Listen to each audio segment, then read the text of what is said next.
দল মত সরকার নির্বিশেষে আমরা একটা জায়গার শোষণের শিকার সবাই হই এবং সবার পরিবারের কেউ না কেউ কোনো না কোনো সময় হয়, সেটি হলো বাংলাদেশ বিমান।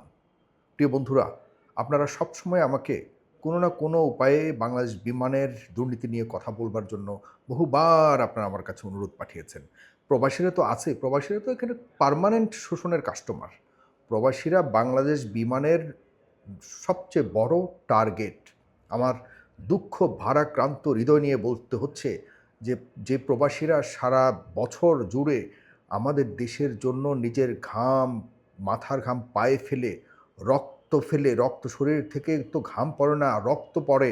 যারা বিশেষ করে মিডল ইস্টে বিভিন্ন দেশে যারা স্বল্প আয়ে জীবনের যৌবন সব কিছু সেখানে শেষ করে দিয়ে শুধুমাত্র দেশের জন্য কাজ করে, তাদেরকে একরকম প্রতি বছরে কয়েক বছর পর পর সরাসরি শোষণ করে বাংলাদেশ বিমান। এই বাংলাদেশ বিমানের বিরুদ্ধে কোনো সরকারের আমলেই বাংলাদেশ বিমানের বিরুদ্ধে মানে অভিযোগ আসেনি এমন কোনো বছর আমি আমি অন্ততপক্ষে চ্যালেঞ্জ করে বলতে পারি আমি দেখিনি। একটু আগে আমি গুগলে সার্চ করছিলাম যে বাংলাদেশ বিমানের দুর্নীতি বা বাংলাদেশ বিমানের অবস্থান কী। আজকেও গত কয়েক ঘন্টা ১৬ থেকে ১৭ ঘন্টার ভিতরে কয়েকটা মিডিয়া কয়েকটি নিউজ তাদের বিরুদ্ধে করেছে। এর মধ্যে সবচেয়ে বড় নিউজ হলো যে বর্তমান যে বাংলাদেশ বিমানের মহাব্যবস্থাপক মানে ম্যানেজিং ডিরেক্টর, তিনিও বর্তমানে কোনো ধরনের অভিজ্ঞতাবিহীন তিনি বর্তমানে এই শীর্ষ পদটিতে অধিষ্ঠ হয়ে আছেন। যেখানে এই বাংলাদেশ বিমানে যারা চাকুরি করবে, অন্ততপক্ষে ম্যানেজিং ডিরেক্টর এমডি হিসেবে থাকবে, তার জীবনে বিমানে কাজ করবার, বিমানের বিভিন্ন সংস্থায় কাজ করবার মানে বিমান সংক্রান্ত যে প্রতিষ্ঠান সেক্টরগুলি রয়েছে, ডিপার্টমেন্টগুলি রয়েছে, সেখানে কাজ করবার কমপক্ষে ৩ বছরের অভিজ্ঞতা থাকতে হবে। অথচ যে লোকটাকে আনা হয়েছে তিনি শুধুমাত্র একজন বহু আগে স্কোয়াড্রন লিডার ছিলেন, যিনি মানে বাংলাদেশ বিমান বাহিনীর, যার কমার্শিয়াল বিমান পরিচালনা থাক দূরের কথা, বিমানের অ্যাডমিনিস্ট্রেশন পরিচালনা থাক দূরের কথা, তার সাথে দূর পর্যন্ত কোনোভাবে বিমানের কোনো সম্পৃক্ততা ছিল না, সম্পর্ক ছিল না। তাকে সরাসরি এনে বসিয়ে দেওয়া হয়েছে বাংলাদেশের আমাদের পতাকাবাহী হাজার হাজার কোটি টাকা যেখানে মানে আয় হবার কথা, রোজগার হবার কথা, সেখানে প্রতি বছর শুধুমাত্র দুর্নীতি করে, খুব সিস্টেমেটিক ওয়েতে দুর্নীতি করে লস দেখানোর প্রজেক্ট হয়ে দাঁড়িয়েছে এই বাংলাদেশ বিমান। অথচ আপনি যদি যান এখন বাংলাদেশ বিমানের, আপনি যদি টিকিট কাটতে চান, আগামী কয়েকদিন পর্যন্ত কোনো টিকিট পাবেন না। প্রায় সকল গন্তব্যে কোনো টিকিট পাবেন না। ২১টি মাত্র আমাদের এই এয়ারক্রাফট রয়েছে, যেখানে এই একই সময়ে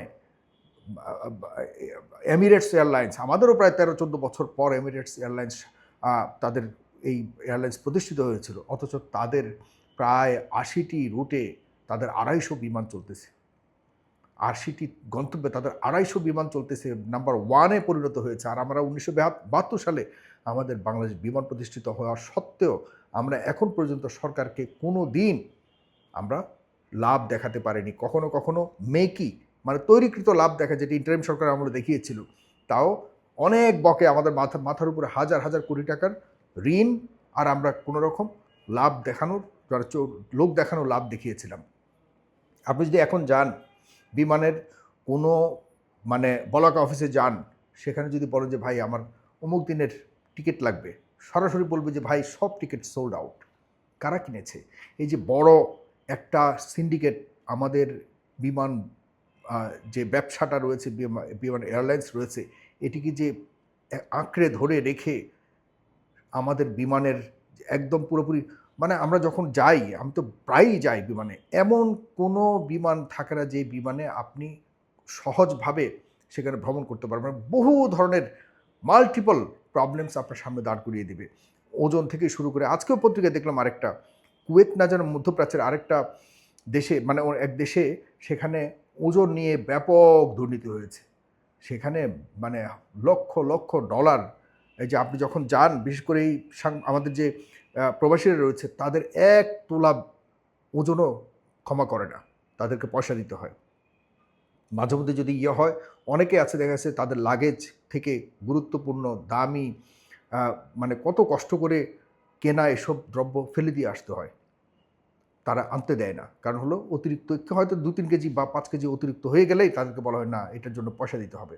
১ কেজি ১.৫ কেজির ব্যাপারে হয়তো ছাড় দেয় কখনো, কখনো, কিন্তু মোস্ট অফ দ্য টাইম তাদেরকে বলা হয় যে না এই জিনিস নিতে পারবে না, এখানে ফেলে দিতে হবে। এটিকেও আবার তারা কি করে নিয়ে অন্য ধান্দা করে এইসব দামি জিনিসগুলিকে হয়তো একটু শ্যাম্পু, হয়তো কোনো একটু দামি পারফিউম, একটু ওজন বৃদ্ধি হওয়ার কারণে সেগুলিকে তারা রেখে দেয়। প্রিয় বন্ধুরা, আমরা খুব আশা করে ২৪ ঘটিয়েছিলাম যে অন্ততপক্ষে আমরা যারা সাধারণ মানুষ যে সার্ভিসগুলিকে সবচেয়ে বেশি গুরুত্বপূর্ণ মনে করি, এই সার্ভিসগুলিতে অন্ততপক্ষে আমাদের একটা দুঃখ লাঘব হবে বলে আমরা মনে করেছিলাম। কিন্তু আমাদের বর্তমান জনাব তারেক রহমান সরকারের অধীনে যখন আমরা দেখি অযোগ্য লোককে, দুর্নীতিবাজকে এখানে বিমানের ম্যানেজার থেকে শুরু করে বিমানের এমডি, মহাব্যবস্থাপক থেকে শুরু করে ম্যানেজিং ডিরেক্টর পর্যন্ত, মহাপরিচালক পর্যন্ত যখন দেখি যে না অযোগ্য লোকদের আর দুর্নীতিবাজদের আমরা দেখি যে জায়গা দেওয়া হচ্ছে, তখন আমাদের আশার আর মানে কোনো আলো দেখি না। আমরা হতাশ হয়ে যাচ্ছি। বিমানের পরিচালনা পরিষদ থেকে শুরু করে বিমান যে অ্যাডমিনিস্ট্রেশনে যারা রয়েছে তাদেরকে প্লিজ দুদকের হাতে ছেড়ে দিন। আর দুদককেও তো ডেফিনেটলি দুদকের ভিতরেও গণ্ডগোল আছে। দুদকের মধ্যেও সবচেয়ে বড় দুর্নীতি ঢুকে আছে। আপনারা দয়া করে একটা টাস্ক ফোর্স গঠন করুন, করে এই বিমান চালাতে পারে, বিমানের অ্যাডমিনিস্ট্রেশন সম্পর্কে যাদের ধারণা রয়েছে তাদের হাতে, প্রয়োজনে বিদেশিদেরকে আনুন, তাদের হাতে বিমানকে ছেড়ে দিন। আমি যতদূর জানি যে এই ধরনের গুরুত্বপূর্ণ পদবিগুলির মধ্যে দেশীয় যারা অনভিজ্ঞ এবং যারা দেখা যাচ্ছে যে এই সম্পর্কে কিছুই জানে না, তাদেরকে বসানোর মূল উদ্দেশ্য হলো এখানে দুর্নীতি। এখানে যতদিন পর্যন্ত তার টেনিউর থাকবে, এই টেনিউরের মধ্যে যত দুর্নীতি করবে, যত টাকা রোজগার করবে অবৈধভাবে, সকল কিছুর ভাগ পরিচালনা পর্ষদের যারা সদস্যরা রয়েছে তারা গুরুত্বপূর্ণ সরকারের খুব কাছের লোক থাকে, তাদেরকে বসিয়ে তাদের পকেট ভরার জন্যই একমাত্র উদ্দেশ্য থাকে। এটি একদিন দিনের আলোর মতো সত্য। আমরা ইনভেস্টিগেশন শুরু করব। আমার প্রবাসীদের প্রতি যেভাবে বিমানের এই টিকিটের কারণে অনেক প্রবাসী ভাইরা দেশে আসতে পারে না, বিশাল একটা জনগোষ্ঠী বিদেশে থাকে, আমাদের মানে অন্য দেশিদের চড়ানোর প্রয়োজন হয় না, আমাদের নিজেদের যে লোকজন রয়েছে প্রবাসে তারাও যদি রীতিমতো যাওয়া আসা করে, আমাদের কম না হলো 50টা ফ্লাইট লাগবে রেগুলার, 50টা ফ্লাইট, কমপক্ষে 50টা ডেস্টিনেশনের 50টা ফ্লাইট হবে না, 100টা ফ্লাইট লাগবে শুধুমাত্র আমাদের বাংলাদেশিদের নেওয়া আনার জন্য। প্লিজ আপনারা দুর্নীতি বন্ধ করুন। আপনারা প্রয়োজনে বেতন বাড়িয়ে দিন যারা কারণ আমাদের ইনকাম হয় প্রচুর, আমরা এখানে ঋণগ্রস্ত হবার কোনো সুযোগ নেই। আর এটার প্রমাণ হলো আপনি যদি আজকেও যান দেখবেন বিমানে টিকিট পাবেন না। এটা একটা সিন্ডিকেট, তারা কী করে টিকিটটাকে ব্লক করে রেখে দিয়ে এরপর হয়তো 5-7 দিন আগে বিক্রি করা শুরু করে বেশি দামে, যে না এটা হয়েছে, এখন এটা দাম বেশি হয়ে গেছে, আপনার টাকা দিতে হবে, অথবা অন্য কোনোভাবে টাকা পয়সা এখান থেকে ব্ল্যাক ওয়েতে তারা পকেটস্থ করে। এই বিষয়গুলিকে আমাদের অ্যাড্রেস করতে হবে। আমাদের ফেস দ্য পিপল এই বিষয় নিয়ে কাজ করা শুরু করেছে, এবং এর ভিতরে যত মানে অন্য ধান্দাবাজ আছে, দুর্নীতি আছে, এগুলিকে বের করবে। আপনাদের যাদের কাছে ভিতরের ইনফরমেশন থাকবে আপনারা প্লিজ আমাদের কাছে পাঠান, আমরা এটা নিয়ে শেষ দেখব। বিমানকে এখন আমরা দুর্নীতিমুক্ত করতে চাই। আমরা চাই বিমানের খাবার দাবার থেকে শুরু করে বিমানে যারা সার্ভিস দেবে তাদের সবার ব্যবহার এবং আমাদের বিমানে যত সেবা রয়েছে সেগুলি যেন নিখুঁতভাবে আমাদের দেশের মানুষের জন্য প্রদান করা হয়। এখানে আর কোনো কিছু শুনতে চাই না।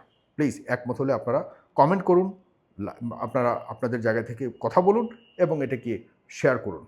ধন্যবাদ সবাইকে। সালাম।